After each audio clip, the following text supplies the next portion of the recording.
¿Cómo nosotros procedimos a imputar esta serie de tiempo? Lo que hicimos fue utilizar indicadores de protestas que construimos en función de artículos de noticias. ¿Ya?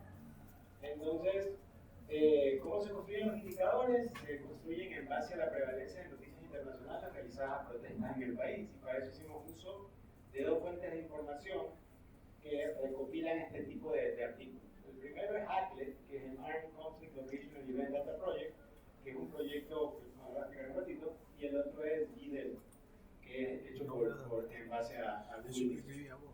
¿Ya?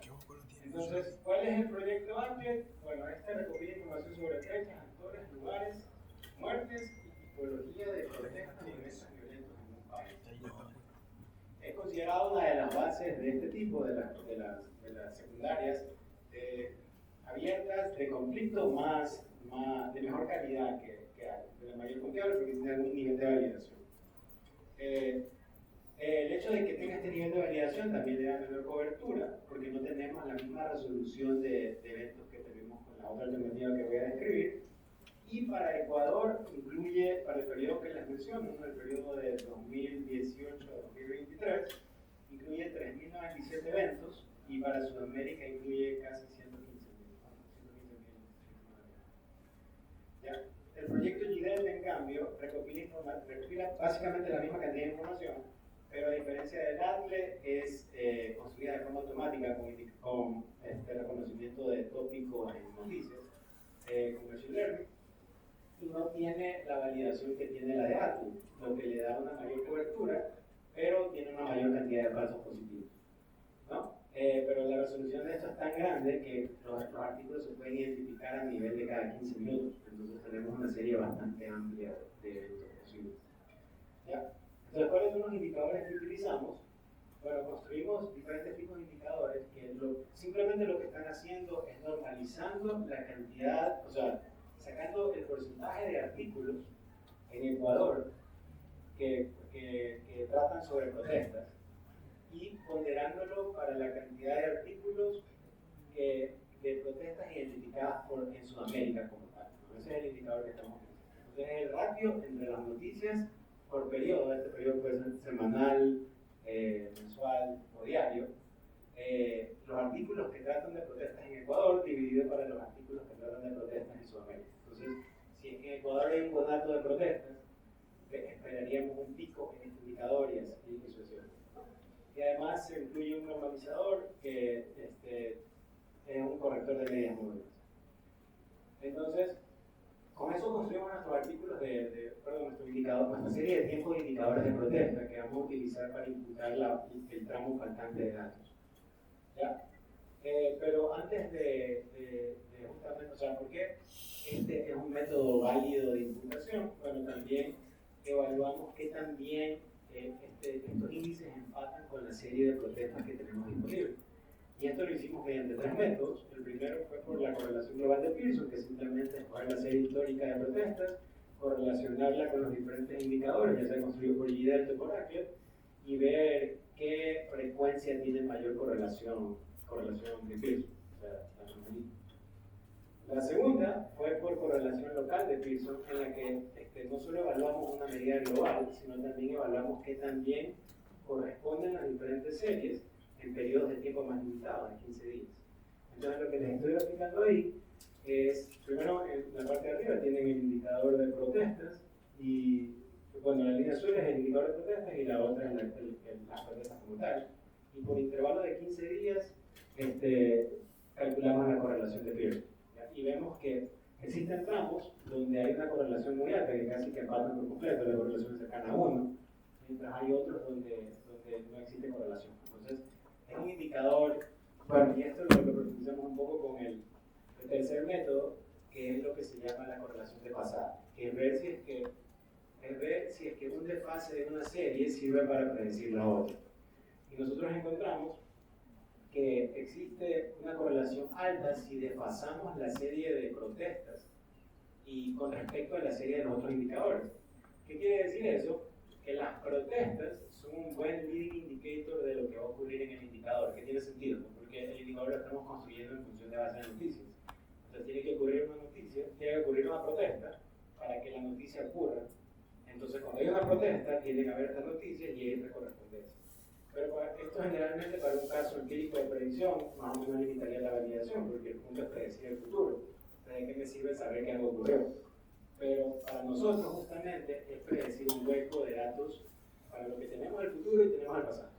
Entonces, esta correspondencia nos valida bastante el uso de estos indicadores del pasado para poder predecir el tramo que nos falta.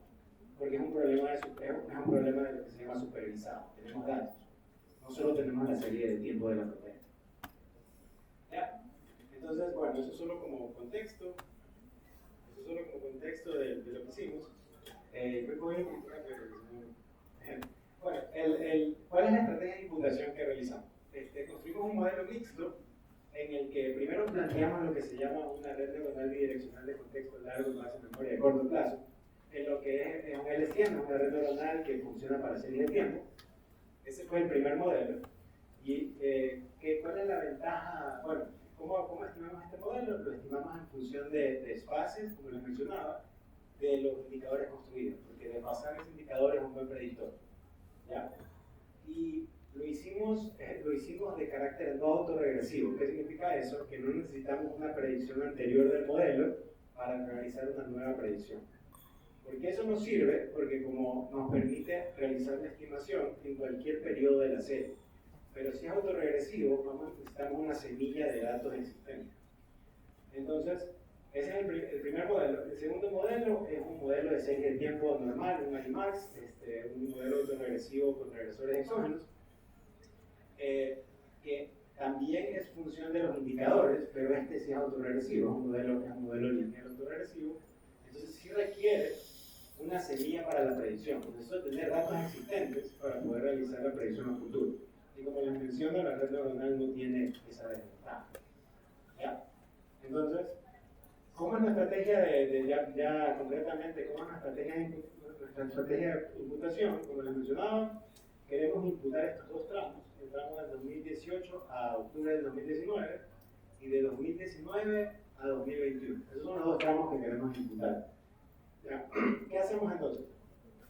Con los datos existentes del 2021 al 2023, entrenamos el LSTM, el modelo de redes neuronales que les menciono, y el Animax normal, el autorregresivo con regresores exógenos normal, con esta set de datos.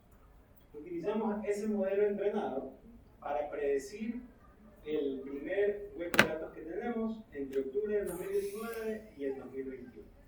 ¿Ya? Y como el Animax es autorregresivo y requiere datos existentes, utilizamos la semilla de 12 días que tenemos de las protestas de octubre.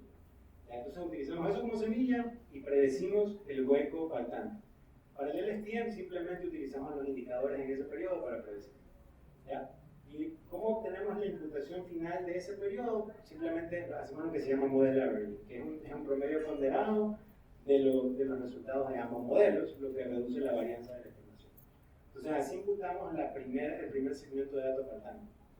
Ahora, ya que tenemos una serie continua del 2019 al 2023, utilizamos esta nueva serie ahora para estimar otro modelo Animax, pero reversado temporalmente. ¿Qué significa eso?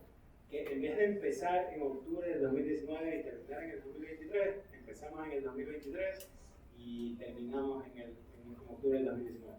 ¿Cuál es la ventaja de eso? Que nos permite ahora utilizar este modelo inverso con la semilla igual del 2019 para predecir los datos pasados. Y para ese mismo hueco también teníamos el LSTM que se lo puede predecir de forma indistinta. Entonces, utilizamos el Animax reverso y el LSTM original para predecir las protestas, e igual que antes, hacemos model averaging, promediamos y ahí tenemos nuestra serie de protestas continuas. Realizamos esto y terminamos la serie de imputación. ¿Ya? Puedo entrar un poquito a detalle de los modelos, pero creo que no tenemos suficiente tiempo. Entonces, simplemente voy a dar un overview súper rápido de qué se hizo de cada uno de los modelos. Como les mencionaba, el primero es la red neuronal recursiva, que requiere fragmentar la serie en periodos de 12 días para que sea consistente con la semilla que tenemos.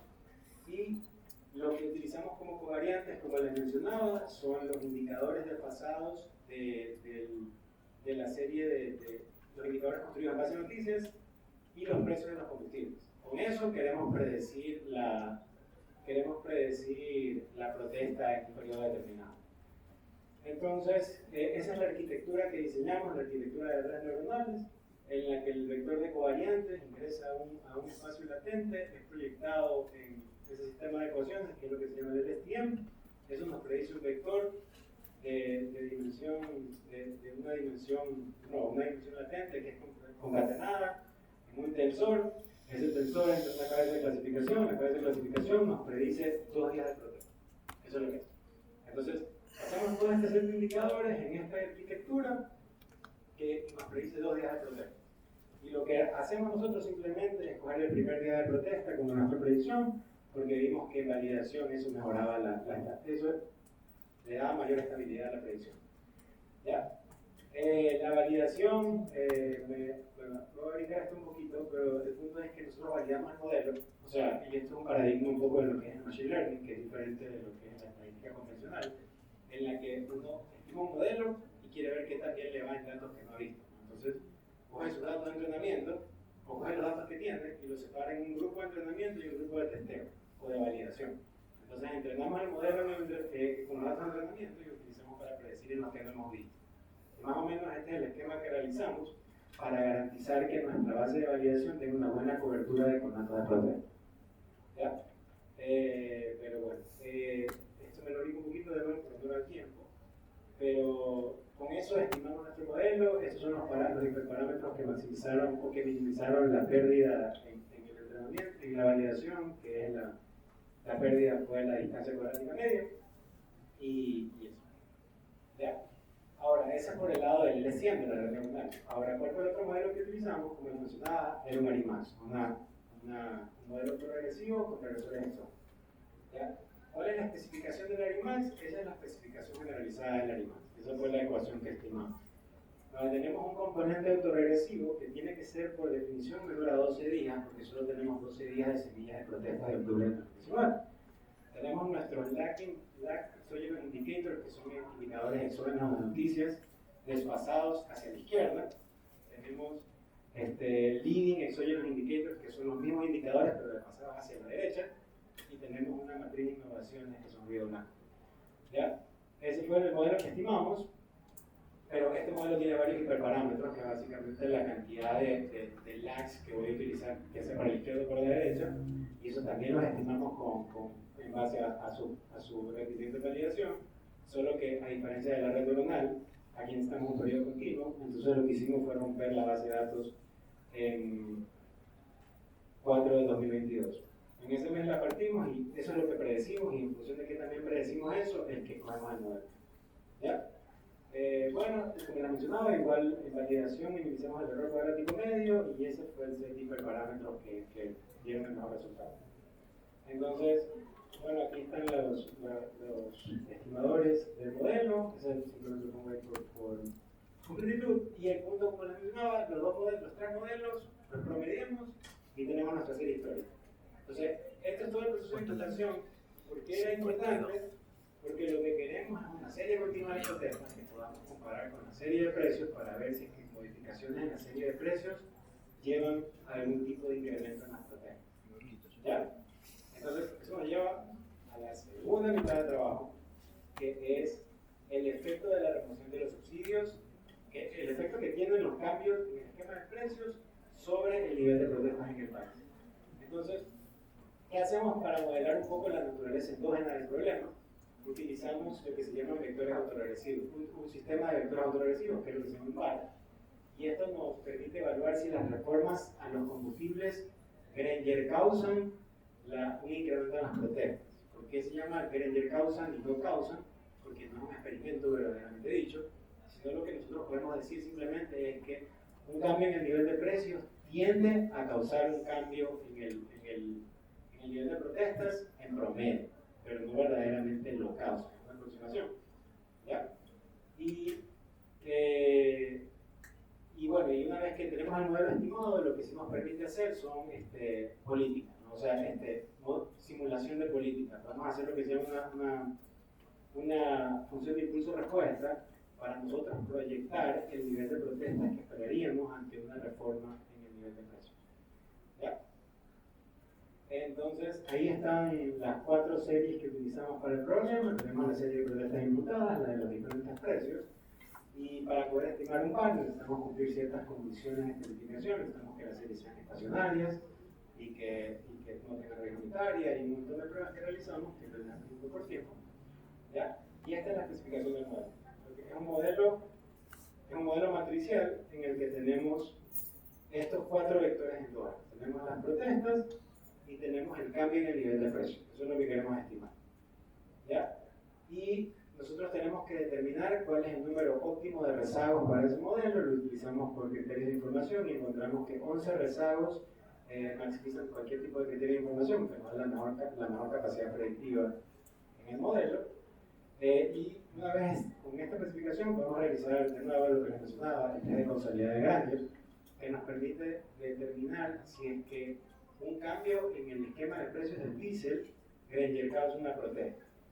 Entonces, la hipótesis nula de este test es que no existe Granger causalidad, y vemos que para la premium, la gasolina premium, la super, no se rechaza esta hipótesis nula, lo que quiere decir que existe evidencia estadística o sea, no existe evidencia estadística suficiente para decir que la super causa las protestas.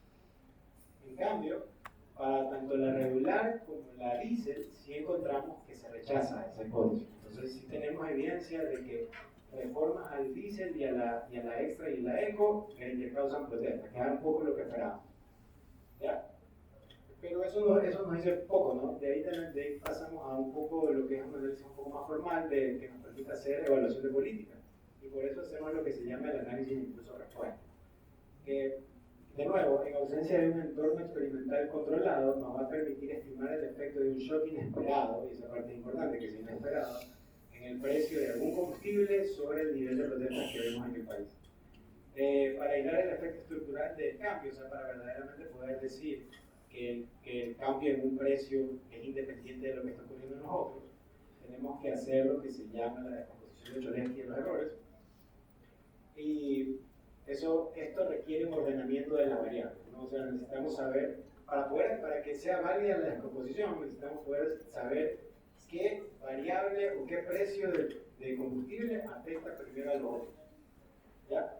Y este fue el ordenamiento que determinamos. Pues dijimos que la variable más exógena es el precio del diésel. De ahí viene la de la eco extra y de ahí la de la premium. Y finalmente la variable completamente endógena es lo que es el nivel de protesta. Tengo una sección donde más o menos explico por qué ese ordenamiento es válido, pero podemos hablar un ratito. ¿Ya? Entonces estas son la función de impulso-respuesta, ¿no? Como mencioné, la super no Granger causa la protesta, por lo que esperaríamos que un cambio en el esquema de precios no cause nada significativo en las protestas, y es lo que vemos en la de abajo, ¿no? O sea, la banda del 95% que grafico ahí incluye el cero, así que no podemos rechazar de que el nivel de protesta ante un cambio de la super sea diferente del cero. En cambio, para la eco, si existe un día, solo un día, donde las protestas donde hay un nivel significativo de protestas. Durante todo el resto del periodo, el nivel de protestas no es significativo. Lo que nos dice que de nuevo, a pesar de que sí tenemos evidencia estadística de que existe esta Granger causalidad, el impacto no es importante, no es sostenible. En cambio, con el diésel, sí encontramos niveles de protestas que son conatos ya significativos ante un cambio de $1 en el precio del petróleo, protestas que de forma acumulada pueden llegar a más de 250.000 personas, que es más o menos el nivel de protestas que vimos en el 2019. Entonces, aquí de nuevo, si nosotros acumulamos la función de impulso-respuesta y vemos el efecto acumulado de protestantes, vemos que la proyección de lo del cambio en el eco o el extra no causa un incremento acumulado significativo, mientras que la del diésel resultaría en una de las protestas más importantes de los últimos años. ¿Ya? Ahora, La justificación del ordenamiento creo que me la va a brincar, pero si alguna persona me da alguna pregunta, quisiera que ahonde en esto, lo hago tranquilamente. Pero más o menos esto justifica por qué el ordenamiento que escogimos es válido y el modelo es robusto ante la selección que hicimos. Y también tenemos una justificación regulatoria, que el marco regulatorio del cambio de los subsidios también establece un tipo de causalidad en la forma en la que un precio afecta a la otra. Entonces, de nuevo, también tenemos esa validez, esa robustez a la especificación. Y eso es básicamente la parte del modelo. Entonces, ahora llegamos a la parte más importante, que es justamente la discusión de los resultados.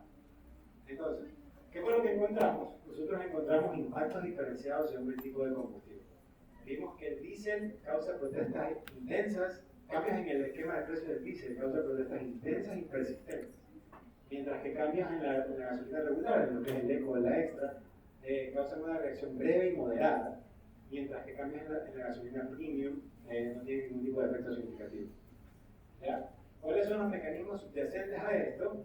Como les mencionaba, el grievance o las pérdidas difusas implican que las reformas a estos dos tipos de gasolina no llevan a tener un impacto lo suficientemente grande para ameritar esta coordinación en las protestas, mientras que para los cambios en el diésel, sí, nosotros planteamos que el mecanismo no es verdaderamente malestar generalizado, sino lo que es appropriation, o sea, rent seeking. Es el hecho de que hay actores económicos importantes que están perdiendo rentas. Y esas rentas son lo suficientemente grandes para financiar movilización. ¿Ya? Entonces, como les mencionaba, y la parte más importante es que la reforma al diésel afecta, porque también tiene un efecto generalizado de malestar, pero predomina la lógica de la apropiación. ¿Por qué? Porque, como les mencionaba, los subsidios al diésel benefician directamente a actores económicos de alto poder de negociación, pero en las reformas nosotros también encontramos en la historia de las reformas que se han incluido exenciones importantes, especialmente al sector del transporte, que reducen el impacto que existe sobre el malestar ciudadano, porque es uno de los mecanismos bajo el cual podría incrementar los precios. Entonces, esto desactiva le pone mute al canal de grievance y concentra el costo político a estos grupos de poder. ¿No? Entonces, ¿cuáles son las implicaciones de política? Bueno, no todas las reformas son iguales, que era con lo que empecé con lo de Tocqueville. Y destacamos que las reformas a tabula rasa, o sea, reformas sin ningún tipo de consideración que afectan de un solo impacto del cambio del esquema de precios, como pueden desatar conflictos porque ignoran estructuras de poder y también la dependencia sectorial que existe. Entonces, ¿cuáles serían las reformas viables? Las reformas viables son las que focalicen el impacto primero a sectores con alta resistencia económica, que se diseñan transiciones graduales y compensaciones dirigidas a grupos específicos para, de nuevo, disminuir al máximo este canal de grievance que podría llevar a la protesta generalizada. Y esto también es consistente con evidencia que se ha visto en otros países, como por ejemplo en Nigeria, se cambió el esquema de protesta, el esquema de subsidios de la gasolina, lo que resultó en protestas masivas por actores organizados, mientras que en Indonesia ocurrieron ajustes graduales y compensaciones que resultaron en un caso en el que hubo mayor estabilidad política después de la reforma. ¿Ya? ¿Y cuál es la validación fuera de muestra? O sea, que no fue incluido en nuestro modelo estimado, pero igual creo que le da validez empírica a lo que hicimos. Es la reforma de marzo del 2024, en la que existió esta liberación progresiva en el precio de la gasolina extra y del eco. Y aquí se realizó mediante marcas móviles. ¿Y cuál fue el resultado observado? Que de nuevo es consistente con el modelo que nosotros realizamos, que ante esa eliminación, que de nuevo afecta principalmente de forma generalizada a la población, existieron pequeñas manifestaciones y cierres puntuales, no hubieron grandes protestas, que más o menos lo que esperábamos. Y, bueno, lo mencionado, y porque es relevante, como le digo, es consistente con la predicción que nosotros hacemos. ¿Ya? El diseño gradual y focalizado, en general, igual impacto político. Y para terminar, lo de la reforma del diésel ahorita, que creo que es importante, es que la eliminación completa del subsidio del diésel industrial, o sea, la que ocurrió hace poco, ¿no? La que ocurrió en septiembre, llevó consigo a movilizaciones en varias provincias de la Sierra y la Amazonía, lo que estamos viendo ahorita, bloqueos parciales de carreteras, llamados paro nacional, y hubo una rápida articulación de gremios de transporte y agricultura. Entonces, ¿cuál es la interpretación que nosotros le damos a nuestro modelo? Que de nuevo está bastante activa este canal de apropiación, de appropriation, de rent seeking, y son las pérdidas concentradas en grupos con alta capacidad organizativa que están motivando estas protestas, y existen estos incentivos claros para coordinar la acción colectiva. Entonces, cualquier reforma en subsidios que se quiera poner tiene que anticipar estas condiciones de oposición. Esa es básicamente la conclusión de nuestro punto. Entonces, sin más, muchas gracias por su atención. Cualquier pregunta, estoy abierto, comentarios, sugerencias. Hola, sí, muchas gracias por su ponencia. Tenemos una pregunta que realizar para ya dar por terminado lo que es la conferencia presencial y pasamos después a la conferencia virtual. Algo que es interesante de este estudio es que consigue entender cómo van a reaccionar los habitantes ante la liberación del subsidio del diésel y que por lo que podemos ver se está cumpliendo tal como lo que ustedes obtuvieron en su investigación. Desde su punto de vista, ¿cree que el gobierno actual debía haber tomado un enfoque diferente para eliminar el subsidio? Bueno, como mencionaba, y muchas gracias por la pregunta, en general sí se realizó un poco las recomendaciones que nosotros realizamos para intentar un poco separar a los actores que van a ser afectados por la protesta, ¿no? O sea, por la reforma. Porque se incluyó, primero que nada, desde el 2000, en el 2024 existió esta remoción que eso lo hizo el gobierno de Lazo, esta remoción al subsidio industrial atunero. Y en el 2000, y esto lo hizo el gobierno de Novoa, en el 2025, quitó el subsidio al sector pesquero. Además de eso, también se realizaron o sea, el momento que se quitó el subsidio al diésel, también se realizaron estas exenciones a agricultores y estos mecanismos de transferencia como para intentar mitigar un poco el impacto, además de las exenciones al sector del transportismo. Lo que de nuevo mitiga un poco el canal de malestar generalizado que puede llevar a cabo estas protestas. Entonces, en general yo creo que lo que sí fue un poco agresivo, probablemente debió haberlo hecho en un periodo de tiempo mayor, como para poder un poco priorizar estas transferencias para mitigar un poco el efecto, pero en general creo que ya están, o sea, los acuerdos que se están llegando ya ni siquiera incluyen. Entonces, creo que por ese lado.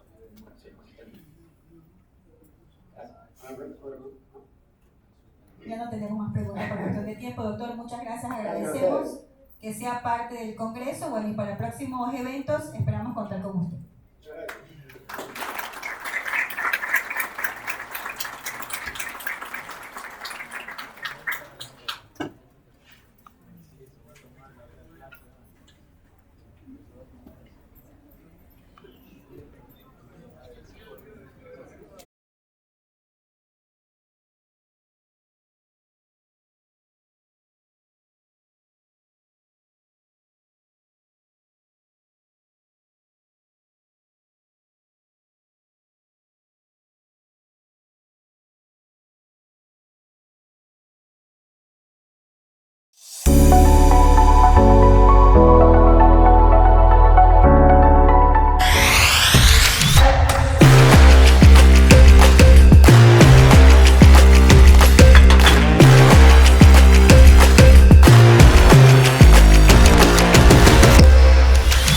Universidad Técnica de Manabí, Santiago Quirós Fernández, Rector.